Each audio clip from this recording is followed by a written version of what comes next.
बोलिए भारत माता की। वाह। राजा साहब बा श्रीमान हरजमन सिंह जी और हमारे पूर्व वायुसेना प्रमुख श्री आर.के. जी भदौरिया, क्षेत्रीय महामंत्री श्री नागेंद्र शिकरवार, श्री गिरिराज सिंह कुशवाहा जिलाध्यक्ष, श्री कन्हैया लाल गुप्त लोकसभा प्रभारी, श्री हेमेंद्र शर्मा लोकसभा संयोजक और श्रीमती सीमा उपाध्याय पूर्व सांसद, श्रीमान छोटे लाल जी वर्मा विधायक, श्री भगवान सिंह जी कुशवाहा, श्री चौधरी उदय भान सिंह जी पूर्व विधायक, श्री महेश जी गोयल पूर्व विधायक, डॉक्टर राजेंद्र सिंह जी पूर्व विधायक, श्री राम सकल जी गुर्जर पूर्व विधायक, श्री जितेंद्र वर्मा, श्री कालीचरण सुमन, श्री मधुसूदन शर्मा और श्रीमान प्रदीप भाटी और यहाँ मौजूद मेरे सभी सम्मानित बहनों एवं भाइयों, इस स्थान पर किसी सार्वजनिक सभा को संबोधित करने के लिए लंबे समय के बाद आप लोगों के बीच में उपस्थित हुआ हूं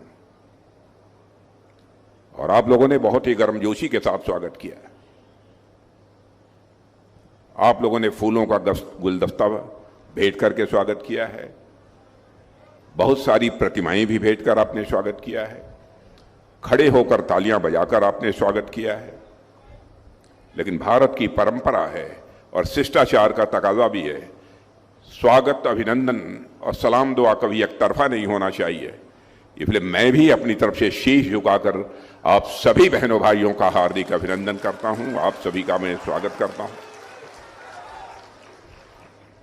आज यदि मैं आपके बीच आया हूं तो राजकुमार चाहर के लिए आया।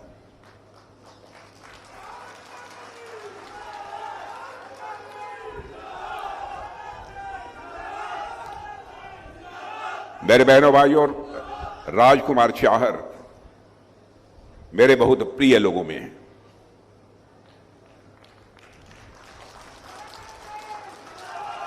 इनकी क्षमता, इनकी प्रतिभा से पार्टी प्रभावित हुई, इसीलिए उन्हें किसान मोर्चे के राष्ट्रीय अध्यक्ष का यह दायित्व दिया गया।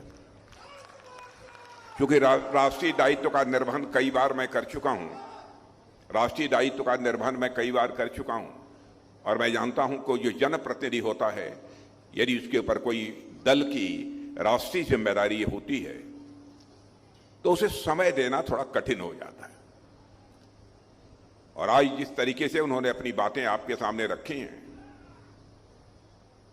मुझे पूरा विश्वास है कि यदि किसी को किसी प्रकार की गिला, किसी प्रकार की शिकवा यदि राजकुमार चाहर से रही होगी, आज उसे लोग भूल जाएंगे, उसे माफ करेंगे।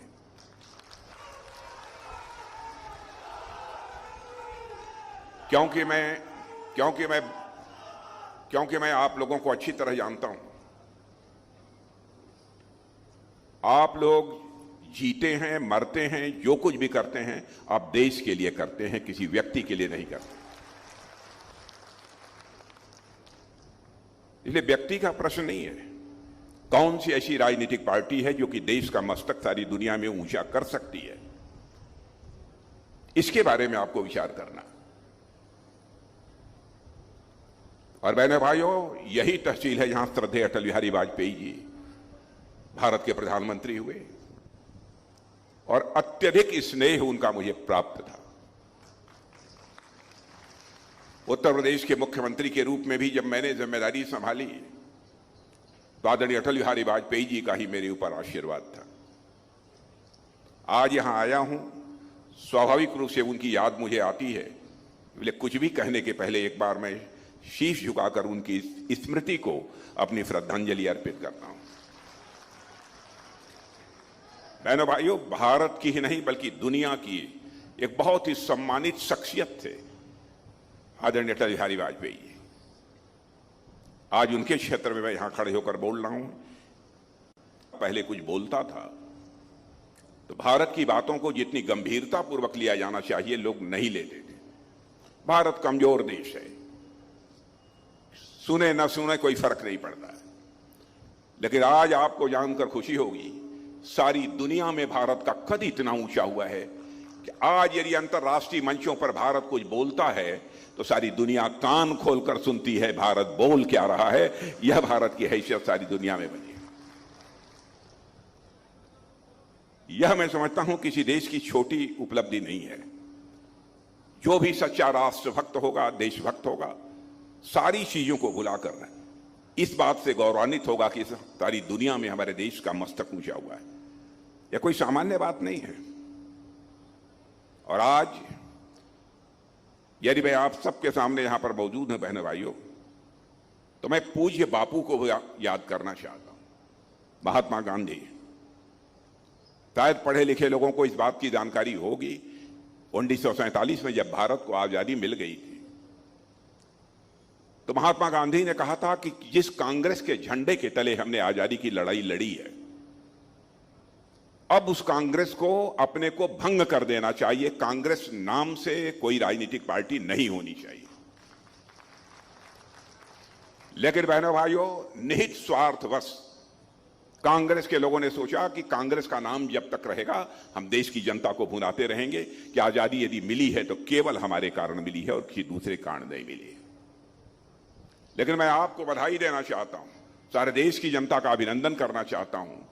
बापू ने जो 1947 में कहा था कि कांग्रेस को भंग कर देना चाहिए, समाप्त कर देना चाहिए, और कोई तो नहीं कर पाया, लेकिन अब वह कांग्रेस को समाप्त करने का काम कोई कर रहा है तो आप लोग कर रहे हैं। इसलिए मैं आप सबका अपनी तरफ से अभिनंदन कर रहा हूं।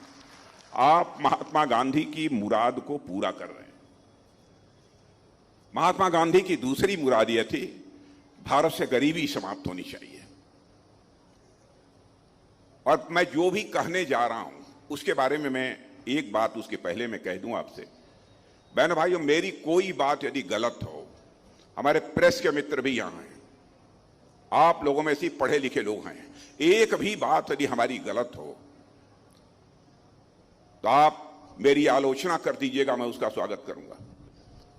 और यह बात मैं इसलिए कह रहा हूं कि जिंदगी में हमने राजनीति की है तो जनता की आंखों में धूल झोंक कर राजनीति नहीं की है, जनता की आंखों में आंख डालकर राजनीति की है।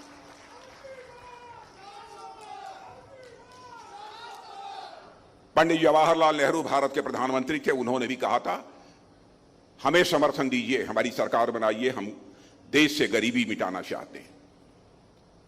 श्रीमती इंदिरा गांधी जी भी भारत की प्रधानमंत्री बनी, लंबे समय तक प्रधानमंत्री रही, उन्होंने भी कहा कि मैं गरीबी मिटाना चाहती हूं। राजीव गांधी प्रधानमंत्री बने, उन्होंने भी कहा कि हम गरीबी मिटाना चाहते हैं। डॉक्टर मनमोहन सिंह जी प्रधानमंत्री बने, उन्होंने कहा मैं गरीबी मिटाना चाहता हूं। बहनों भाइयों, गरीबी मिटने की बात तो दूर, इतने लंबे समय में तो गरीबी पूरी तरह से समाप्त हो जानी चाहिए थी, नहीं हो पाई, लेकिन कुछ कम तो हुई होती। लेकिन आज मैं सीना ठोक कर कह सकता हूं, यह मैं नहीं कह रहा हूं, दुनिया के बड़े बड़े अर्थशास्त्री जो धन दौलत के मामले में दुनिया के अच्छी जानकारी रखते हैं, अर्थशास्त्री, बहुत बड़ी वित्तीय संस्थाएं जिन्हें अंग्रेजी में फाइनेंशियल फर्म्स कहते हैं, आज वह सब संस्थाएं और यहां तक इंटरनेशनल मॉनेटरी फंड, अंतरराष्ट्रीय संगठन है इंटरनेशनल मॉनेटरी फंड, उसने भी कहा है कि भारत के प्रधानमंत्री ने करिश्मा किया है मेरे बहनों भाइयों कि 8 वर्षों के अंदर भारत में 25 करोड़ लोगों को गरीबी रेखा के बाहर करने में कामयाबी हासिल की है।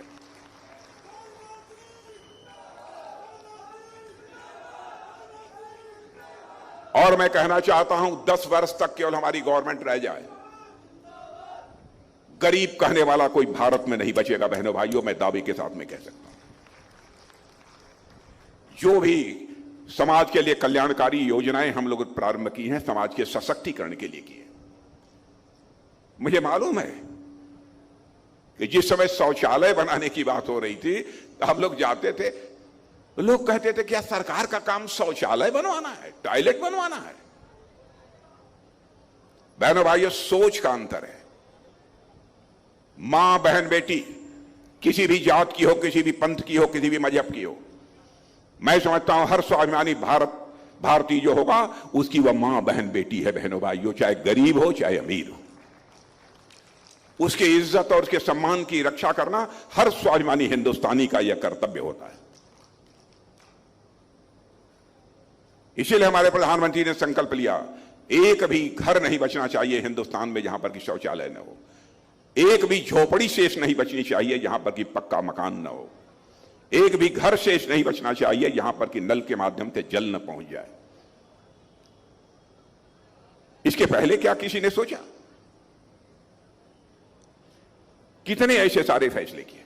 गरीब इलाज के अभाव में मरने ना पाए, 5 लाख रुपए तक का मुफ्त इलाज।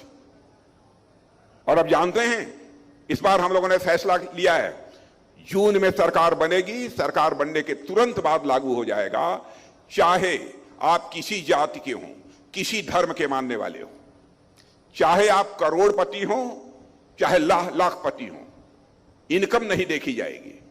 जिसकी भी उम्र 70 साल के ऊपर है, यदि बुजुर्ग और उनकी धर्म पत्नी भी घर में यदि बुजुर्ग है, 2, 3, 4 बुजुर्ग होंगे, तो सबका प्रति वर्ष का 5 लाख रुपए का मुफ्त इलाज किया जाएगा। मेरे बहनों भाइयों, यह हमारी सरकार का संकल्प है। बापू की यही इच्छा थी, बापू की मुराद को हम लोग पूरा कर रहे हैं, गरीबी को समाप्त करने का। पहली मुराद कांग्रेस को समाप्त करने की आप लोग पूरा कर रहे हैं, और दूसरी जो उनको मुराद थी कि भारत से गरीबी समाप्त होनी चाहिए, उस मुराद को हम लोग पूरा करने के लिए पूरी तरह से प्रयत्न कर रहे हैं। और बहनों भाइयों,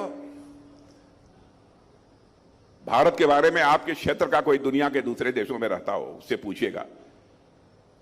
अब यहां पर जो पूर्व वायुसेना प्रमुख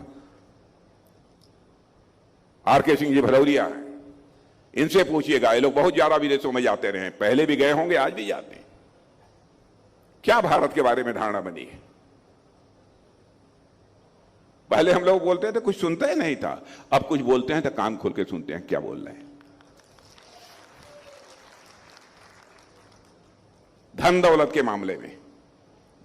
मामले में मैं बतलाना चाहता हूं, डॉक्टर मनमोहन सिंह जी जब 2004 में प्रधानमंत्री बने थे, उस समय हमारा भारत दुनिया के देशों में इकोनॉमी की साइज, अर्थव्यवस्था के आकार, यानी धन दौलत के मामले में दुनिया के देशों में 11वें स्थान पर खड़ा था। अब कल्पना करिए, 140 करोड़ का हमारा भारत और 20-20, 25-25 करोड़ की जनसंख्या वाले देश हमसे धनवान थे। कांग्रेस के लोगों ने, अन्य राजनीतिक पार्टियों ने कभी इसकी चिंता नहीं की।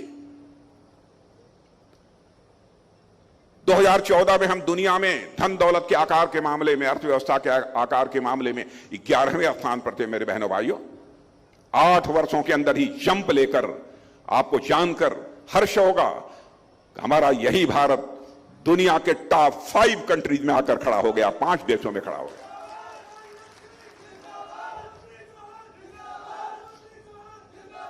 और यह भी मतलब नीति आयोग, अंतर्राष्ट्रीय मुद्रा कोष, बड़े बड़े वित्तीय संस्थाएं आज यह दावा कर रही हैं कि दुनिया में सर्वाधिक तेजी से आगे बढ़ने वाली अर्थव्यवस्था यदि किसी देश की है तो भारत की है। और भारत यदि ऐसे आगे बढ़ता रहा तो 2027 यानी आज के 2.5-3 साल के बाद भारत दुनिया की टॉप 3 कंट्रीज में आकर खड़ा हो जाएगा। और वो होगा 2027 में, आप पूछ लीजिएगा, यह होगा। यह है हमारे भारत की हैसियत। जब भी कोई संकट आया है देश के सामने, जिस मुस्तैदी के साथ हमारे प्रधानमंत्री ने अपनी जिम्मेदारी का निर्वाह किया है, मेरे बहने भाइयों, उसकी जितनी सराहना की जाए कम। आप सबको जानकारी है, मैं जानता हूं, शायद ही ऐसा कोई रहा हो जो कोरोना से प्रभावित न हुआ हो। यह सच्चाई है कि नहीं है? कोरोना से आप लोग प्रभावित हुए थे कि नहीं हुए?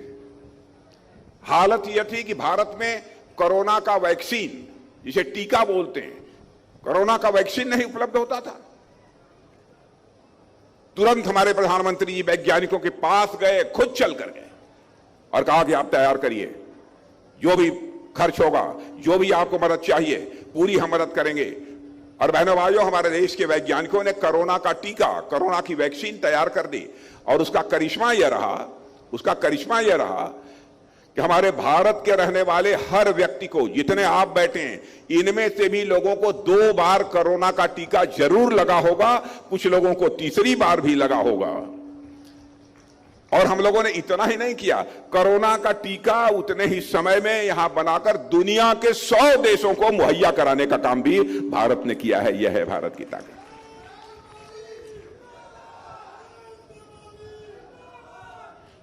और रूस और यूक्रेन दोनों के बीच इस समय लड़ाई चल रही है। आप लोगों को मालूम है कि नहीं? रूस और यूक्रेन के बीच लड़ाई चल रही है। 2 साल से लड़ाई चल रही है, 2 साल से अधिक समय हो गया। जब लड़ाई प्रारंभ हुई तो बराबर उधर से भी तोप, गोले, मिसाइल रूस की तरफ से भी यूक्रेन पर चलाए जा रहे थे, यूक्रेन भी अपनी तरफ से चला रहा था। लेकिन यूक्रेन में हमारे बहुत सारे भारत के बच्चे, वहां पर कोई मेडिकल की पढ़ाई कर रहा था, कोई इंजीनियरिंग की पढ़ाई कर रहा था, कोई जो है मैनेजमेंट का कोर्स कर रहा था। लगभग ऐसे 24, 25, 26 हजार बच्चे या 30 हजार के आसपास होंगे। उनके माता पिता परेशान हो गए, कहीं ऐसा हो जाए कि हमारे बच्चे जहां रहते हैं वहां मिसाइल गिर जाए, कोई बम गिर जाए, कोई गोला गिर जाए, उनकी जिंदगी के लिए कोई खतरा पैदा हो जाए। तो बहनों भाइयों, उनका प्रतिनिधिमंडल हमारे प्रधानमंत्री से मिला और कहा, मोदी जी चाहे जो भी हो, आंखों में आंसू भर के, चाहे जो भी हो, हमारे बच्चों को आप यूक्रेन से बाहर निकालिए। दुनिया का कोई प्रधानमंत्री जो काम नहीं कर पाया वो हमारे प्रधानमंत्री ने किया। मेरे बहनों भाइयों, उन्होंने तुरंत रूस के राष्ट्रपति मिस्टर पुतिन से बात की और यूक्रेन के राष्ट्रपति मिस्टर जेलेंस्की से बात की और दोनों राष्ट्रपतियों से कहा कि हम अपने भारत के बच्चों को वहां से बाहर निकालना चाहते हैं। थोड़ी देर के लिए आप लोग लड़ाई बंद कर दीजिए, युद्ध बंद कर दीजिए। जानते हैं क्या करिश्मा हुआ हमारे प्रधानमंत्री की अपील का कि बहनों भाइयों 4.5 घंटे के लिए युद्ध रुक गया और 22,000 बच्चे हमारे यूक्रेन से चल के भारत आ गए।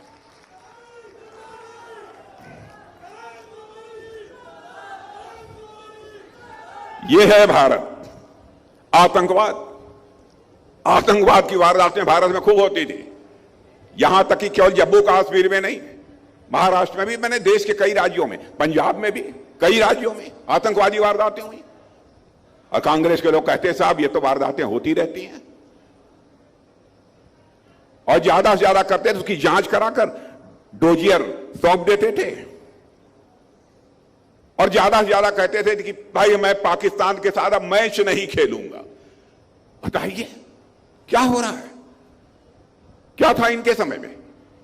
आतंकवादी वारदात होती थी, नाराजगी व्यक्त करने का तरीका यह था, पाकिस्तान तुम्हारे साथ मैं खेलूंगा नहीं। ये तो बच्चों की बात हो गई।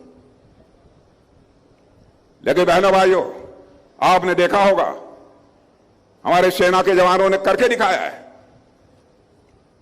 आर.के. सिंह भदौरिया भी थे। हम लोगों ने यह संदेश दे दिया, भारत अब कमजोर भारत नहीं है, भारत दुनिया का ताकतवर देश बन चुका है।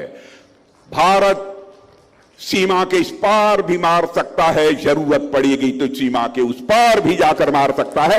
यह भारत के पास ताकत, यह करके हम लोगों ने दिखा दिया है।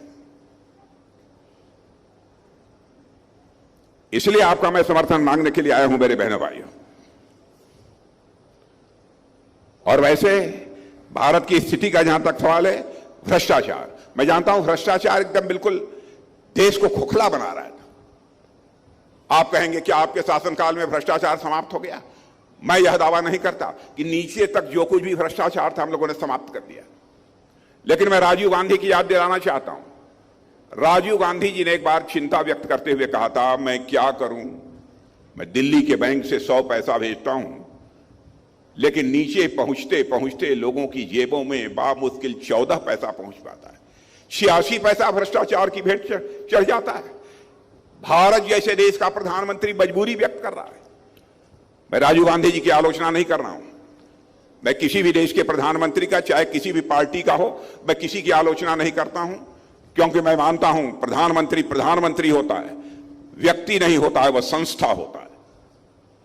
मैं उनकी आलोचना नहीं कर रहा हूं, लेकिन बड़ी ईमानदारी से उन्होंने अपनी चिंता व्यक्त की, क्या करें हम, भ्रष्टाचार को कैसे समाप्त करें। लेकिन बहनों भाइयों, भ्रष्टाचार की उस चुनौती को किसी ने स्वीकार किया तो हमारे प्रधानमंत्री मोदी जी ने स्वीकार किया। और आप लोगों ने देखा कि जनधन खाता, मोबाइल और आधार की ऐसी त्रिमूर्ति तैयार कर दी कि दिल्ली के बैंक से यदि 100 पैसा चलता है तो 100 का 100 पैसा आपकी जेब में पहुंचता है मेरे बहनों भाइयों। यह होता है करिश्मा। यह भी करके हमारी सरकार ने दिखाया। ऐसे कई ऐसे सारे काम हैं जिसकी मैं चर्चा करूं तो बहुत लंबा समय लगेगा। अब आप सोचिए, अब यहां पर आप लोग योग करते हैं। योग करते हैं कि नहीं? योगा करते हैं, श्वास खींचने उचने वाला एक्सरसाइज वगैरह करते हैं कि नहीं? अरे करिए, नहीं सेहत ठीक नहीं रहेगी। यह भारत के ऋषियों और मनीषियों ने दिया है। भारत के ऋषियों और मनीषियों ने दिया है। अब देखिए भारत का मस्तक कैसे ऊंचा किया जाता है। यह अद्भुत कला भी हमारी सरकार के पास है, हमारे प्रधानमंत्री के पास। वो गए संयुक्त राष्ट्र संघ, दुनिया की सबसे बड़ी पंचायत, दुनिया के सारे देशों के लोग उसमें भाग लेते हैं। वहां पर एक प्रस्ताव पेश कर दिया। एक हमारे भारत का योगा है, हमारे देश के ऋषियों और मनीषियों ने योगा की एक नई पद्धति दी है जिसको दुनिया हमारे भारत के बहुत सारे लोग अपनाते हैं, उनका स्वास्थ्य ठीक रहता है। इस सारे विश्व में योगा किया जाना चाहिए और 21 जून को अंतर्राष्ट्रीय योगा दिवस के रूप में मनाया जाना चाहिए सारी दुनिया में। बहनों भाइयों, दुनिया के 172 देशों ने कहा कि Modi ji you are right, ठीक है, और प्रस्ताव को पारित कर। यह है भारत का करिश्मा। और भाजपा का जहां तक प्रश्न है, देखिए व्यक्ति हमारे यहां कोई कुछ कह दे न करे, यह हो सकता है, लेकिन पार्टी यदि यो कह देगी वो करके रहेगी। कोई हमको बतला दे कि हमारी पार्टी के घोषणा पत्र में, क्योंकि बराबर 2014 में तो पार्टी का राष्ट्रीय अध्यक्ष मैं स्वयं था, इसलिए स्वयं देख रहा था। 2019 में भी प्रधानमंत्री ने कहा कि राजनाथ जी ही देखेंगे। इस बार भी 2024 में उन्होंने कहा चुनावी घोषणा पत्र भी राजनाथ जी ही देखेंगे। बराबर उनको इस बात की चिंता रहती है कि ऐसा ना हो हम कुछ कह दें और करें ना। मैं आपको याद दिलाना चाहता हूं, हम लोगों ने कहा था ना, 51 से कहते चले आ रहे हैं, ये दिन संसद के दोनों सदनों में भारतीय जनता पार्टी को स्पष्ट बहुमत मिल जाएगा। डंके की चोट पर हम जम्मू कश्मीर की धारा 370 को समाप्त करेंगे मेरे बहनों भाइयों, और जम्मू कश्मीर का वही दर्जा होगा जो हिंदुस्तान के अन्य राज्यों का दर्जा होगा। कर दिया। कहा था ना, रामलला हम आएंगे, मंदिर वहीं बनाएंगे।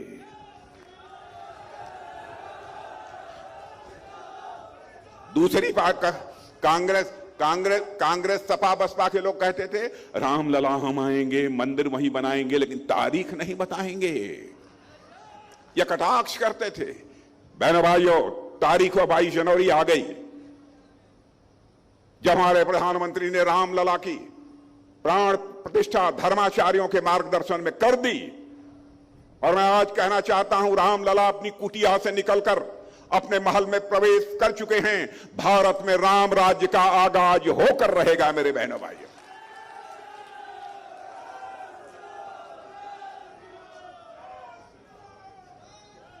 जो हम लोगों ने कहा है सब किया है। 3 तलाक की बात थी। कोई कह सकता है दूसरे धर्म के मामलों में क्यों बोलते हैं? क्या मुस्लिम धर्म की मानने वाली माता बहन हमारी माता बहन नहीं है? क्यों न हस्तक्षेप करें? हम लोगों ने कहा यह नहीं हो सकता, आप किसी से शादी करिए और 3 बार तलाक तलाक तलाक बोलकर उसको छुट्टी कर दी।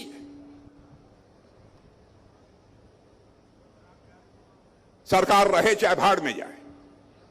लेकिन बहनों भाई, देश की नारी शक्ति का अपमान यदि कोई करेगा तो अन्य राजनीतिक पार्टियां बर्दाश्त कर लें, भाजपा नहीं बर्दाश्त करेगी। हम लोगों ने चुटकी बजाकर 3 तलाक को भी समाप्त कर दिया। जो कहा था सब कुछ किया, और जो कहेंगे सब करेंगे। अब देखिए, अभी भदौरिया जी बतला रहे थे आपको कि भारत कैसे मजबूत भारत हो रहा है। आपको मालूम है, पहले हर चीज छोटी छोटी चीजें दुनिया के दूसरे देशों से मंगाते थे, और नट बोल्ट यह सब मिला जुलाकर हम दुनिया के छोटे छोटे देशों को दे देते थे जो कमजोर देश थे। कहते थे हमको 600 करोड़ रुपया का हमने एक्सपोर्ट कर दिया। लेकिन आपको मैं बताना चाहता हूं बहनों भाइयों, अब हम लोगों ने शुरुआत कर दी है। मैं नहीं कहता हूं पूरी तरह से सब कुछ कर लिया है, शुरुआत अच्छी की है, और शुरुआत अच्छी हो जाती है तो अंजाम भी उसके अच्छे होते हैं। चाहे तोप हो, बम हो, गोले हो, चाहे मिसाइल हो, चाहे टैंक हो, चाहे हमारे फाइटर एयरक्राफ्ट हो, हम लोगों का संकल्प है ये बनेंगे तो भारत की धरती पर बनेंगे और भारतवासियों के हाथों से बनेंगे।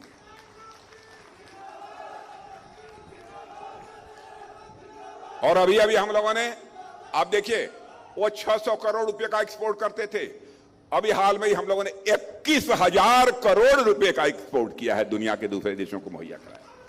सब तो सब ब्रह्मोस मिसाइल हम लोगों ने बनाई है, और अभी एक देश को लगभग मुहैया कराया है, उसको दिया है हम लोगों ने लगभग 4,500 करोड़, 4,000 करोड़ का वो भी है। तो मैंने भाइयों, आज मैं यही कहने आया हूं कि योगी जी यहां के मुख्यमंत्री हैं, ठीक ठाक है ना? गुंडे बदमाश से सब चुस्त दुरुस्त हैं, जो दुरुस्त हैं जय श्री राम है, हौसले पस्त हैं। और बहनों भाइयों, मैं योगी जी की सराहना करना चाहूंगा, योगी जी की मैं सराहना करना चाहूंगा, क्योंकि यदि हम किसी भी राज्य का विकास करना चाहते हैं तो कानून और व्यवस्था का चुस्त दुरुस्त होना यह उसकी पहली शर्त होती है, और यहां की कानून और व्यवस्था को चुस्त दुरुस्त करने का काम योगी जी ने किया है। और बड़ी बात, जो एक संकल्प लिया है कि उत्तर प्रदेश की अर्थव्यवस्था को $1 ट्रिलियन की बनाएंगे, यह कोई छोटी उपलब्धि नहीं है, बड़ा लक्ष्य निर्धारित किया है। तो आज मैं आपसे कहने आया हूं, आप लोगों ने बड़ी कृपा की। 2014 का चुनाव लोकसभा का था, 17 का विधानसभा, 19 का लोकसभा, 22 का लोकसभा, आप लोगों ने साइकिल का चैन उतार दिया। और इस बार मैं कहने आया हूं कि इस बार कहीं फंसा वसा हो साइकिल का चैन, एकदम उतार दीजिए।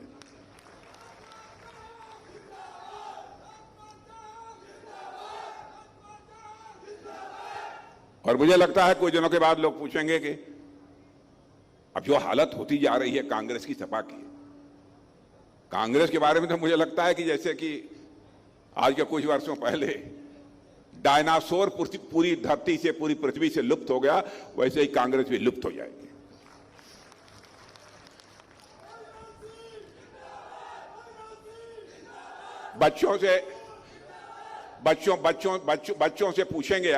बच्चों से पूछेंगे आप कि कौन कांग्रेस, बच्चे पूछेंगे कांग्रेस, तो बच्चे कहेंगे कौन कांग्रेस।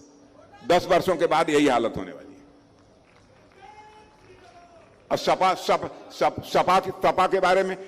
के बारे में यदि बच्चों से पूछेंगे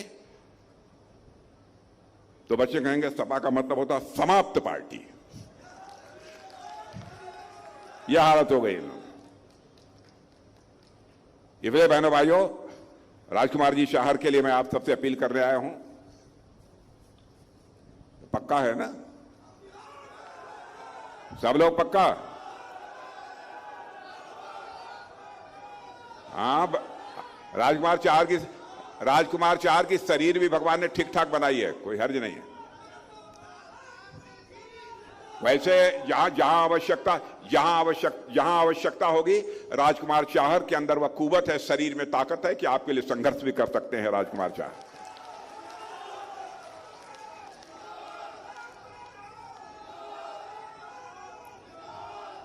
आज आपकी विधायक रानी पक्षालका सिंह जी नहीं आ पाई क्योंकि उनके पिताजी की तबीयत बहुत ही खराब है। इसलिए अन्यथा मत लीजिएगा कि वो नहीं आए। राजा साहब आए हुए हैं। तो बहनों भाइयों, सभी का आशीर्वाद इन्हें प्राप्त है, राजकुमार जी शाहर को। तो मैं मानकर जाऊंगा रिकॉर्ड टूटेगा। पिछली बार कितने से जीते थे? पिछली बार 4,95,000। अच्छा। देखो भैया, सुनो। पिछली बार 4,95,000 से जीते थे। इस बार क्या होगा? हाँ, तो इस बार 5 लाख पार कर दो। तो मैं कहूंगा कि राजकुमार चाहर से कि जब 5 लाख पार हो जाए तो छह महीना, 8 महीना, 10 महीने के बाद जब कभी फुर्सत मिले, एक बार मुझे फिर से आप बुला लेना।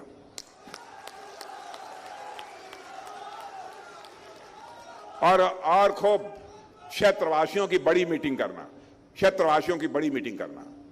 लेकिन उस मीटिंग में यदि मैं आना चाहूंगा राजकुमार चाहर को 5 लाख से अधिक मतों से जीतने के बाद, तो मेरे बहनों भाइयों, मैं अपना स्वागत कराने के लिए नहीं आना चाहूंगा,